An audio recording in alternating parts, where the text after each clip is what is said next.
su robot, si lo ponen, primer lugar en el torneo mexicano de robótica. No, sí, es que es eso, o sea, les da una confianza de que ya lo probaron más de 100 veces y no les va a fallar.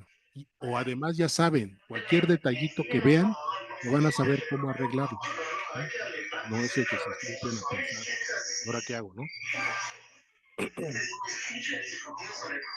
Bueno, y es claro, en esta fase también, digamos, el término es, se lanza el proyecto o ya se pone a funcionar en su ambiente, ¿ok? Entonces ya lo pones a funcionar, en donde va a operar, por ejemplo, claro, los satélites en el espacio o los rovers en los cuerpos celestes, porque ya también viene la parte de minería espacial y les digo también la parte de cómo recolectar la basura, ¿sí? Claro, la pepenación en el espacio, tenemos ahí muchos materiales preciosos, con nada más nos traigamos todos esos materiales, es, o sea, ganamos, o sea, sí es una actividad eh, que nos va a poder, bueno, ya muchas compañías ya están pensando en eso, ¿no? Y están dedicados justo nada más a ser pepenadores del espacio. Pero bueno, pero ¿cómo lo van a hacer con estas capacidades de la robótica? ¿Sí? ¿Cómo vamos? Por ejemplo, Japón ya mandó un robot a un meteorito, hizo una recolección y regresó la cápsula. O sea, ya hay esas capacidades. Ya, por ejemplo, China mandó un robot a la Luna, ¿sí? Y regresó en una cápsula todas sus muestras que recolectó. Y de hecho así se va a entender un poco las características de cómo habitar la Luna. Todos los robots van a estar recolectando y van a estar regresando esas muestras a la Tierra. Y se analiza y se ve qué es lo que hay que hacer, ¿no? Y es claro, la fase E es toda esa parte de operar, resolver la misión, ¿sí? Y es claro, hay un momento también donde tú dices, ah, sí, ya me quedó claro, el robot está resolviendo lo que tiene que resolver. Entonces, si ya alcanzaste a comprender que está resolviendo la misión, así puede pasar un día o puede pasar un año, pero ya comprendiste.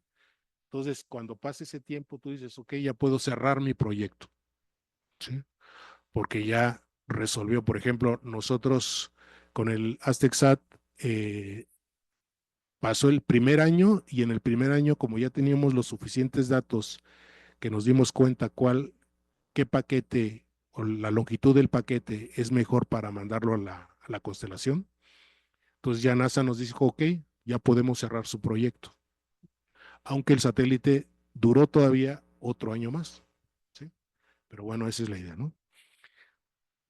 Aquí también lo interesante de esta metodología es que estos triángulos son revisiones, pero externos al proyecto. Son revisores externos al proyecto. Si, por ejemplo, para nosotros NASA traía un grupo de profesores a revisar el avance para pasar de una fase a otra. Si aquí detectaban algo, regresan a la fase. Por ejemplo, nosotros fuimos bien de aquí, aquí, y justo en este punto, que es un punto crítico el diseño, les digo, el diseño es, realmente cuando tienes un buen diseño, pues vas a tener un buen prototipo, ¿sí? Entonces sí le debemos de dar más tiempo ahí. Nosotros sí nos faltó, ¿sí? Y NASA nos regresó y se genera lo que ellos le llaman un delta. Un delta es que pues no pasaste tu examen, ¿no? Hay que volver a estudiar y pasarlo, ¿no? Entonces sí, tuvimos esto y ya volvimos a aplicar en un par de meses y bueno, afortunadamente pasamos, digamos, y ya seguimos, ¿no? Con el proyecto. Pero sí es algo muy importante, sobre todo porque si es claro, si eres juez y parte, pues se vicia el proyecto, ¿sí? No debes de ser juez y parte. O sea, debes de invitar por ejemplo, yo lo que hago en los proyectos, en los cursos, pues invito a otros profesores que evalúen los proyectos que están haciendo en el curso, ¿no? Y así ya no se crea que yo sea juez y parte de lo que estoy haciendo con los jóvenes, ¿no? Entonces, esa es la intención. Eh, Estas son las 11 áreas que les digo. 2, 4, 6, 8, 10 y 11 áreas. De hecho, dentro de esta área, que aquí es claro, le puse robot móvil autónomo, pero esta área es del prototipo que queremos crear, ya sea un satélite, un rover, un robot, lo que sea, ¿sí? Que tiene que ver con estas partes, la estructura y la mecánica, la potencia y el control, sensores y actuadores, el software y el hardware que va a ser la computadora de a bordo, ¿ok? Pero ¿qué capacidades necesitamos tener en el equipo? No necesariamente, es claro, depende del proyecto y de lo grande que sea nuestro proyecto, vamos a dividir los equipos de trabajo. Pero para proyectos pequeños, y como hemos trabajado aquí con estos prototipos, por ejemplo, para este tipo de concursos, regularmente lo que hacemos es que la administración y la ingeniería de sistemas lo hace el asesor, por ejemplo, el asesor del proyecto. Y luego ya pone todos estos otros elementos pues a los jóvenes, ¿no? O igual podemos tener roles dentro del mismo equipo con los estudiantes que sean administradores e ingenieros de sistemas. ¿Qué hace un administrador? Pues lleva en orden todo el cronograma, todas las actividades, sabe quién hace qué, y va dando seguimiento de manera puntual si se cumple o no la actividad en el tiempo que se debe de cumplir, ¿sí? El ingeniero de sistemas lo que hace, digamos, cuando le dice el administrador, ok, este equipo ya entregó su reporte, el ingeniero de sistemas revisa la parte técnica. El administrador, les digo, igual, podemos tener el mismo rol y el administrador igual lo puede hacer, pero en proyectos grandes, pues ya se lo pasa mejor a otro que se detiene y realiza la parte técnica y si hay alguna pregunta o algo que solucionar, con el equipo lo soluciona. ¿Okay? Y fíjense, un área importantísima, administración de riesgos, ¿sí? Siempre debemos estar monitoreando si estamos mitigando los riesgos, ¿ok? Y la mitigación de riesgo es para todas las capacidades del robot, ¿ok? Eh, Ciencia y tecnología es el que realmente da el proyecto. Por ejemplo, nosotros como ingenieros que nos diga una empresa, oye, ¿sabes qué? Necesito un robot que me esté haciendo aquí la logística de llevar estas cajas a otro punto y a ver cómo lo resuelves. Sí, es la parte tecnológica o la parte científica. Oye, necesito un robot que vaya a cierta área a recolectar muestras, no sé, en algún punto donde hay bacterias, se tienen que traer esas bacterias y trabajarlas de esta forma, encapsularlas. Ese es el que da la misión del proyecto, ¿sí? Ya sea, por ejemplo, un satélite que quiera revisar cómo es el comportamiento de las células en el espacio. Entonces, nos dice, oye, quiero saber cómo se comportan estas células en el espacio. A nosotros como ingenieros, entonces debemos de pensar, y es lo que hace la carga útil. El área de carga útil va a resolver la misión, va a pensar, sí, cómo sería ese pequeño laboratorio para recolectar esos datos en el espacio, en otro escenario, o darle cómo está resolviendo la misión, por ejemplo, al robot. ¿Sí? Sí, el robot, aquí nos concentramos en que sea funcional para llegar hasta ese momento donde va a recolectar y cómo debe de operar. Por ejemplo, el rover de Marte, que vieron en una diapositiva, tiene prácticamente un laboratorio en su estómago. ¿Por qué? Porque las muestras también tienen que primero analizar dentro del robot y saber si esa muestra es viable para realizarla en la Tierra. ¿Sí? Porque si no, vas a mandar pura tierra, ¿no? O sea, esa es la importancia de analizar los datos.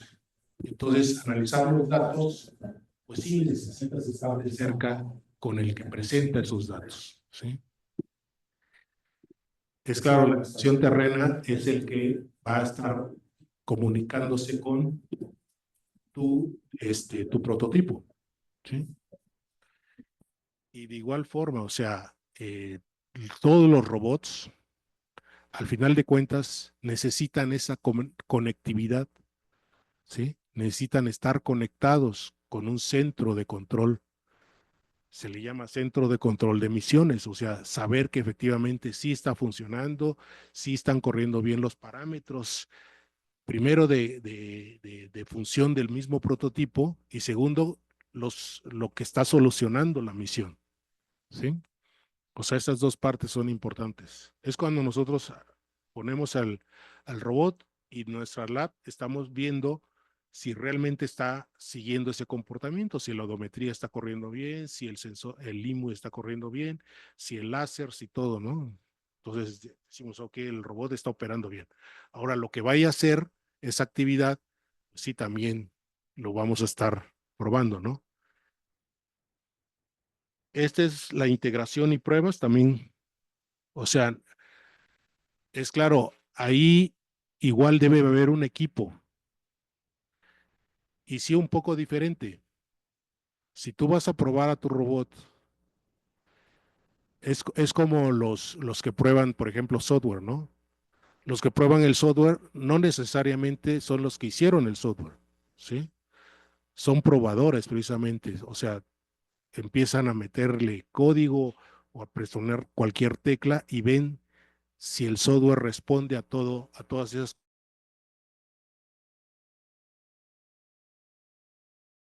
Los que prueban deben de estar agarrando el prototipo, viendo si cumple con todos los requerimientos que uno puso al principio. ¿Sí? Bueno, operar la misión es cuando ya el robot está ya en su escenario real, está trabajando y nosotros estamos también testeando toda esa parte, ¿no? De la misión y del robot. Y fíjese, como un área también importante que pone NASA es la divulgación. Debemos de divulgar los proyectos, debemos decir cómo los hicimos. Es claro, en esta área académica o en el área que corresponde a estas instituciones que sí tienen que divulgar estos trabajos, ¿no? Sí, cuando he cerrado el proyecto en la industria o en donde sea, pues no se puede divulgar, ¿no? Claro, a menos que ya esté registrado y lo puedan liberar. Porque también se da, ¿sí? O sea, esa forma de publicidad, ¿no? Ahora un poco también de la parte de, de las herramientas que utilizamos nosotros para ir conceptualizando eh, eh, todas estas partes que les decía de cómo vamos resolviendo la misión del robot, ¿sí? Utilizamos la ingeniería de sistemas basado en modelos. No sé si han escuchado de SysML, o sea, lenguaje de modelación de sistemas, que básicamente es esto, ¿sí? Es como ir representando, fíjense, en estos esquemas, sus requerimientos. Es claro, por eso les decía, los requerimientos es una estructura como de árbol. ¿Por qué? Porque tenemos una asociación entre estos nodos y cada nodo es un requerimiento, ¿sí? Y es lo que vamos a ver cómo están conectados unos con otros, ¿vale? El dominio de comportamiento es visualizar, aquí es como si fuera ya una, digamos, es una estructura funcional como utilizar una máquina de estados finitos, ¿sí? O un árbol de comportamiento, ¿ok? En el dominio de la arquitectura es bajar este comportamiento, hacerlo un poco más fino.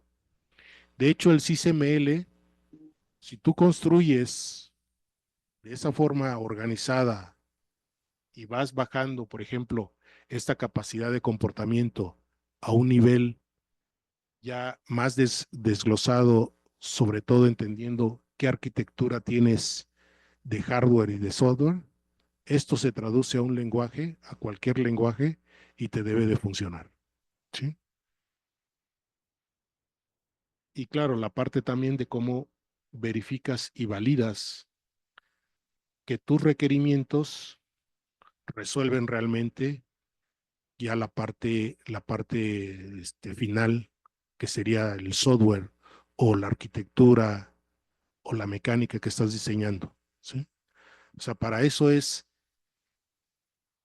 la ingeniería de sistemas basado en modelos, el SysML, ¿sí? Claro, ¿cómo lo hacemos o cómo lo hacíamos nosotros? Sí, lo hacemos digamos, eh, los que empezamos a vivir esta primera parte, pues en el cuaderno vamos haciendo nuestros esquemas, nuestro algoritmo, nuestro diagrama de flujo, ¿sí? Claro, ahora con estas herramientas, hacerlo de esta forma, nada más, y es claro, si cada nodo de estos lo estamos documentando, fíjense, todas estas relaciones que tienen los grafos, cuando los grafos están bien conectados, la información se construye de esa forma. O sea, ¿qué es lo que estoy diciendo? Que si yo le pido a esta herramienta que me genere el documento de esta parte, ahora sí como si fuera el chat GPT, me genera toda esa documentación de toda esa estructura que hice, ¿sí? Entonces sí, esto viene a suplir un poco la forma de cómo veníamos documentando nuestro proyecto. Sí, cuando hacemos la documentación de un proyecto, pues empezamos a escribir y nos detenemos mucho tiempo en escribir, ¿sí? Pero ya con estas nuevas herramientas se traduce de forma más ágil la documentación. Sí debemos de tener documentación, sí, pero ya es un poco más ágil, ¿no? Inclusive ya podemos hacer simulación aquí del comportamiento. ¿Por qué? Porque es como si corriéramos un diagrama de flujo, ¿sí? Entonces podemos ir siguiendo la estructura de ese diagrama, ¿sí? Y podemos ver si esa secuencia tiene sentido para lo que estamos haciendo, ¿ok? Y sí, finalmente, por ejemplo, ahorita NASA creó esta plataforma utilizando este recurso, se llama F-Prime. El F-Prime es también un framework, ¿sí? Como ROS, ahorita vamos a ver, digamos, es muy similar a ROS, pero lo construye así con estos diagramas y finalmente ya tiene el software para el satélite, ¿sí? Y tiene inclusive el software para la estación terrena. Y es lo que hace ROS, ¿sí? Entonces, esto se utiliza para cualquier proyecto, ¿sí? Para cualquier sistema. Y claro, nos da un control mucho mejor ordenado y para hacer buenos documentos, ¿sí? y siempre estar pendientes de que el proyecto que estamos haciendo tenga esa calidad. ¿Ok? Eso es lo que se persigue con esto, ¿no? Y sí les comentaba, hay otras herramientas que debemos de ocupar, por ejemplo, sobre todo en el desarrollo de software, que es donde también se hace la parte importante de los robots. O sea, les digo, los robots, para que funcionen bien, es claro, sí, debe estar bien la parte mecánica, la parte electromecánica, electrónica, y el que va a coordinar todo eso, pues es el software, ¿sí? Y es claro, si nosotros tenemos un una herramienta de control de versiones, como es el Git, ¿sí? Pues vamos a tener mejor control, ¿no? Porque luego lo que sucede, o sea, ya alteraste tu código, dices, oye, pero ya no me corre lo anterior. ¿Y cómo te regresas? Entonces ya ni recuerdas, porque sí, si tienes bastante código, se vuelve más complicado. El Git tiene funciones que te analiza el código actual con el código anterior o con los códigos anteriores y te dice qué cambios hiciste, en qué línea lo hiciste, cuánto, qué porcentaje de código actualizaste, ¿sí? Y en dónde están esas actualizaciones. Entonces, o sea, por eso es, y te permite entonces estar atendiendo de forma más ágil ese código, ¿sí? Que es lo básico. Ahora sí, todas las librerías que ahora hay, de hecho, la evolución de los lenguajes, pues es prácticamente integrar, ¿sí? Como lo hace Python. Python, la gran virtud, como es declarativo, pues sí, nada más declara que quiero utilizar esto, y ya tienes armado un buen programa, ¿sí? Porque tenemos esa capacidad de tener muchos elementos. Pero les vuelvo a recordar, la parte importante es nuestro diseño, ¿sí? En diseño mecánico, diseño electrónico y diseño de software, ¿sí?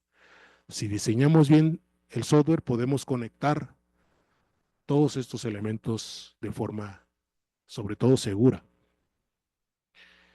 ¿ok? Y es lo que estamos haciendo con, con ROS, ¿sí? Ahorita estamos, bueno, también la Federación Mexicana de Robótica, parte de estas actividades que tiene, pues promociona también estos diplomados. Ahorita, por ejemplo, estamos dando el diplomado de ROS 2, y vemos todo esto, lo que le estoy comentando, ¿sí? ROS, que la idea de ROS, si se fijan, sistema operativo para la robótica. O sea, ¿qué hace un sistema operativo? Un sistema operativo es el que da el servicio a un usuario, pero le oculta toda esa complejidad de la máquina. Ese es un buen sistema operativo. Si te estoy dando ese servicio sin que tú te entretengas, oye, pero ¿qué driver voy a utilizar?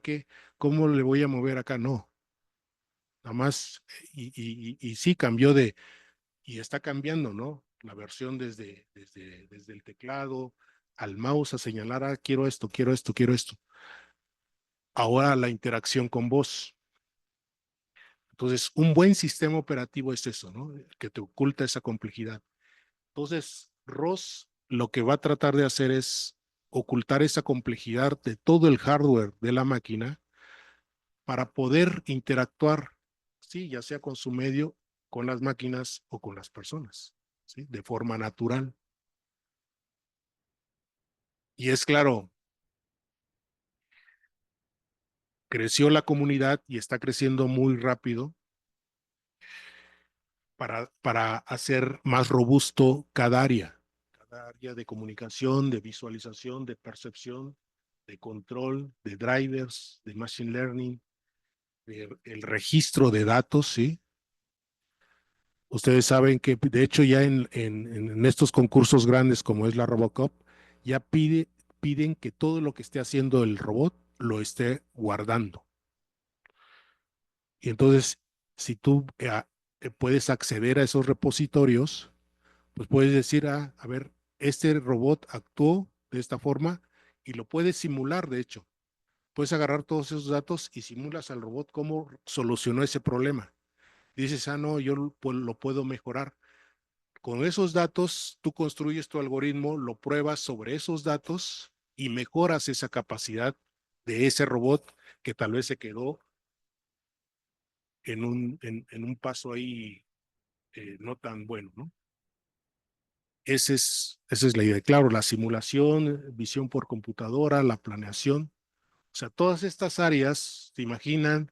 La comunidad de robótica ahora sí está creciendo de forma uniforme, ¿sí? Antes sí eran, los grupos de trabajo eran muy dispares. Entonces también para eso se hizo, para que toda la comunidad se montara sobre una arquitectura y pudieran crecer, como lo hizo con Linux, ¿sí? Con Ubuntu, bueno, la distribución que quieran, pero la idea de Linux es lo mismo, ¿no? O sea, toda la comunidad ya hizo robusto Linux, ¿sí? Así se va a hacer robusto. Ahorita es claro, esto se alberga en un sistema operativo como Ubuntu, que es el que está dando este desarrollo de forma importante, ¿sí? Pero ya lo podemos utilizar prácticamente en cualquier prototipo. Finalmente es eso para cualquier máquina. O sea, es un sistema operativo. Ahora, si nosotros nos acercamos a ver lo que es un sistema operativo, ¿qué veríamos?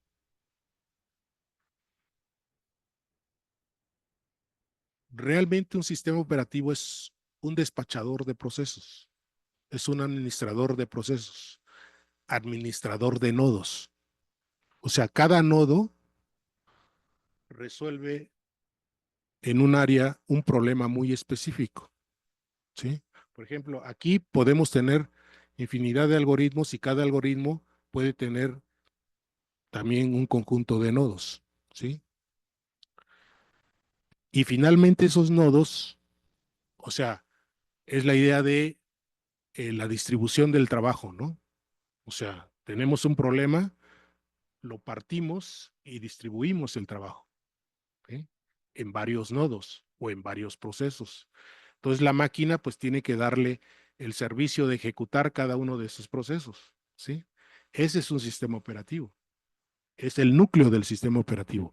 Es lo mismo que hace ROS, aunque aquí, por ejemplo, no es como las computadoras, que los procesos igual pueden ser totalmente independientes. Aquí la idea es que todos realmente se están conectando. ¿Por qué? Porque el robot está concentrado en resolver un objetivo y para eso sí necesita comunicarse. O sea, no necesariamente todos al mismo tiempo, pero sí, todos están en algún momento enlazados. ¿Ok? Eso es lo que hace ROS. ¿Sí? Esa capacidad le da a cualquier prototipo, incluyendo, por ejemplo, NASA saca cada año un libro donde dice cuál es la nueva tecnología o la tecnología que se va a ocupar para los satélites pequeños.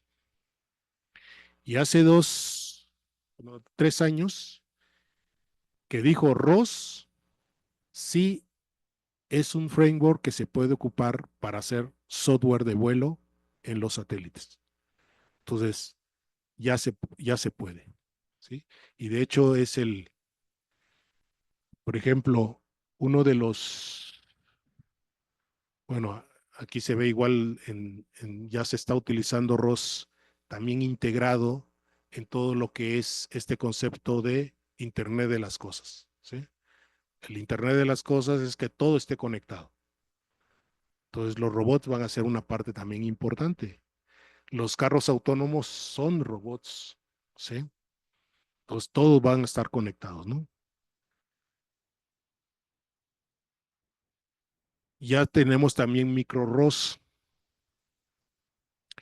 MicroROS es bajarlos a estas arquitecturas con pocas capacidades, como el RAM y sobre todo de procesamiento también, ¿no? Pero aquí crea justo ese puente. O sea, toda la parte de lo que puede hacer estos microcontroladores o microprocesadores, de ocuparse, por ejemplo, a ese nivel de atender los motores o la base del robot, ¿sí? Y estar dedicados a eso, resolviendo, por ejemplo, la función de, más bien la integración de todos esos sensores, ¿sí? Para que la odometría sea correcta o las transformaciones que se requieren para que realmente pueda seguir al robot, pues se hace acá, se comunica, sí, con un agente que es el agente que va a estar conectado con ROS ya en una máquina más grande, sobre todo con más capacidad, ¿sí? Es claro, una máquina más grande que pueda administrar sobre todo más nodos, ¿sí? Finalmente les digo, es la administración de nodos, ¿sí? O igual tener muchos microcontroladores como si fueran nodos en la máquina. Pero ahora si los vuelves independientes, es claro que mejoras esa capacidad, ¿ok? Y bueno, ahí está la idea de cómo conectas ya estos elementos que se ocupan en ROS. ¿Quién, quién tiene ya experiencia con ROS? Eso, perfecto. Bueno, los que no están invitados al diplomado de la Federación Mexicana. Eso, es muy barato, es precio académico. No, por eso dije precio académico. No, sí, digo, ahí se revisan todas estas partes con profundidad, ¿no? Aquí estamos trabajando el qué necesitamos, qué requerimos, ¿sí? Todos estos elementos o estas herramientas, como es la metodología, como es esta arquitectura de ROS, ¿sí? Y por eso este, igual ya hay ROS para el espacio. ¿Cuál es la diferencia en ROS para el espacio y micro ROS? ¿Cuál creen que sea la diferencia? Es claro, si se fijan, poner un prototipo hacia el espacio, si yo quisiera decir, bueno, voy a construir un satélite y quiero lanzarlo al espacio, el lanzador me dice, el kilo te cuesta, por decir algo, $150,000 si vas a subir un kilo. Entonces tengo que administrar mi sistema para que todo lo que yo haga mínimo quepa en un kilo, ¿sí? Porque si subo más, pues sube más el precio. Si tengo 3 unidades, pues hay que multiplicarlo por 3, ¿sí? Entonces aquí el peso y también la forma, pues sí son importantes porque eso sube mucho los costos. Entonces sí debemos de optimizar la arquitectura que vamos a utilizar en el prototipo. O sea, debe estar pensado, o sea, que no nos vamos a pasar, que la memoria que seleccionemos, la RAM, la flash, todo va a estar optimizado para ese proyecto, ¿sí? Por eso los sistemas embebidos, ¿sí? Los sistemas embebidos se ocupan justo para optimizar esos procesos y no tener una computadora que tiene 16 gigas de RAM cuando no los voy a utilizar para ese tipo de trabajo, ¿ok? Y claro, por eso MicroROS funciona, es claro, en esa parte también de comunicación entre lo básico, digamos, y la parte donde podamos mandar, bueno, en ROS se llaman estos canales que conectan un nodo con otro nodo, se llaman tópicos. Y dentro de ese canal del tópico pasa el mensaje, ¿sí? Que tiene una estructura X, ¿no? Así comunicamos y se hace muy rápido la comunicación.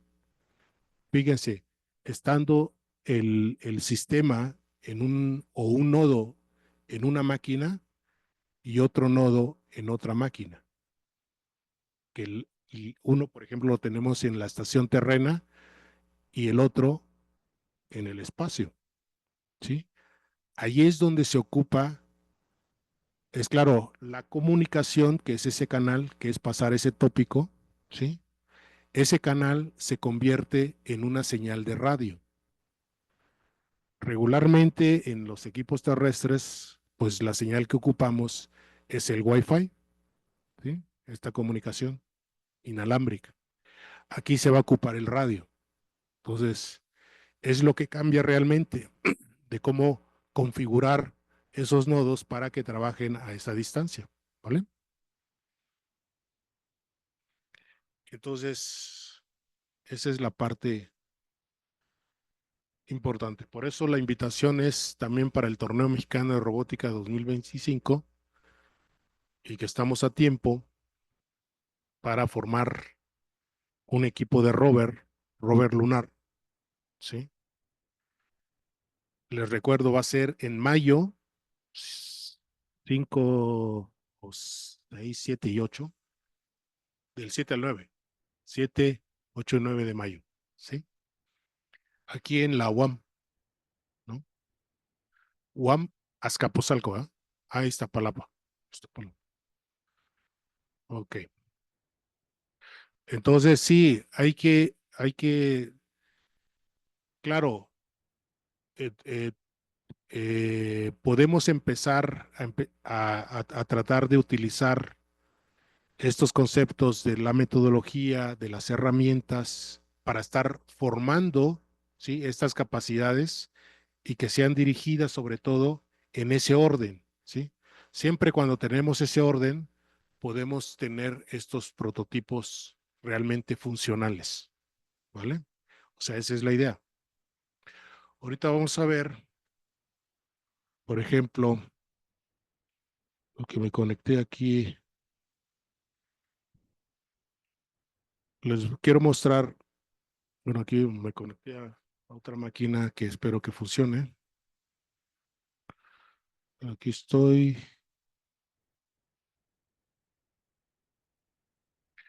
Fíjense, este programa se llama STK.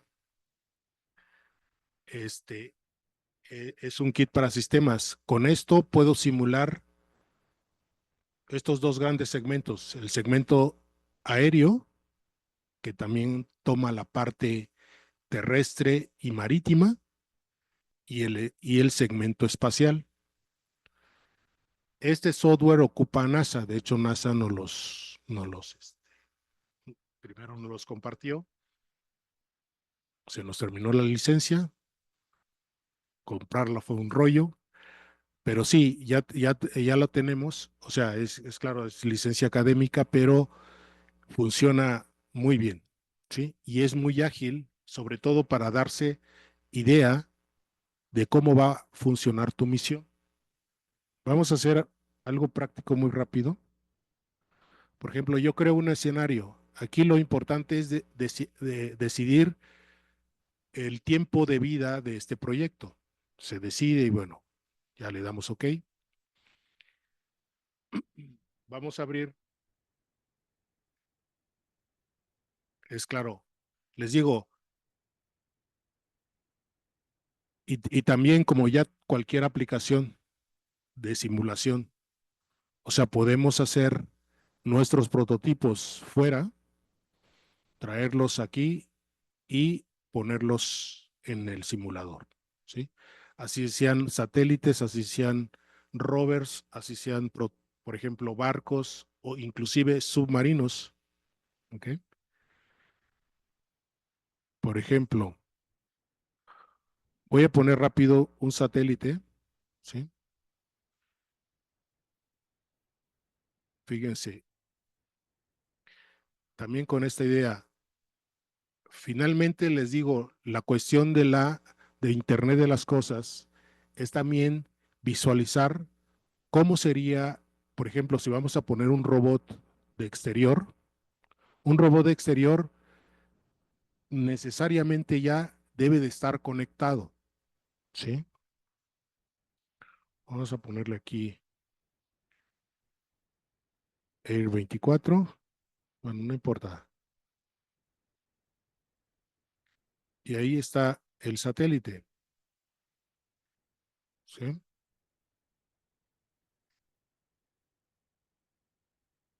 Y ahí está nuestro satélite, ¿sí? Ahí se llama Air de la Escuela de Invierno de Robótica. De hecho, podemos pararnos en nuestro satélite y ahí está el satélite, ¿ok? Y les digo, este satélite lo podemos cambiar al prototipo nuestro, ¿vale? Mm, ok. Y es claro, podemos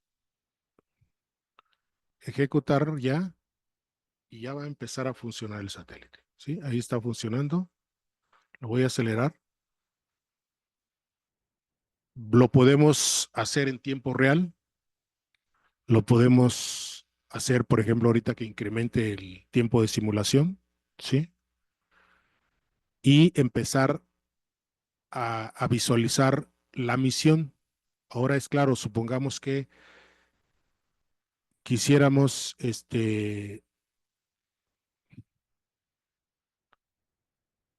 quisiéramos poner aquí un dato,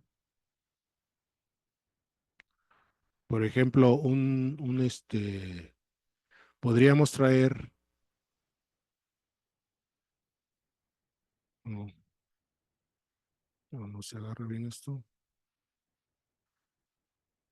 De hecho, esto es como Google Map. Podemos acercarnos hasta, hasta este punto donde estamos y poner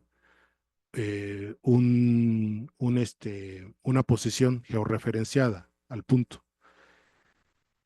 Lo podemos poner, es claro,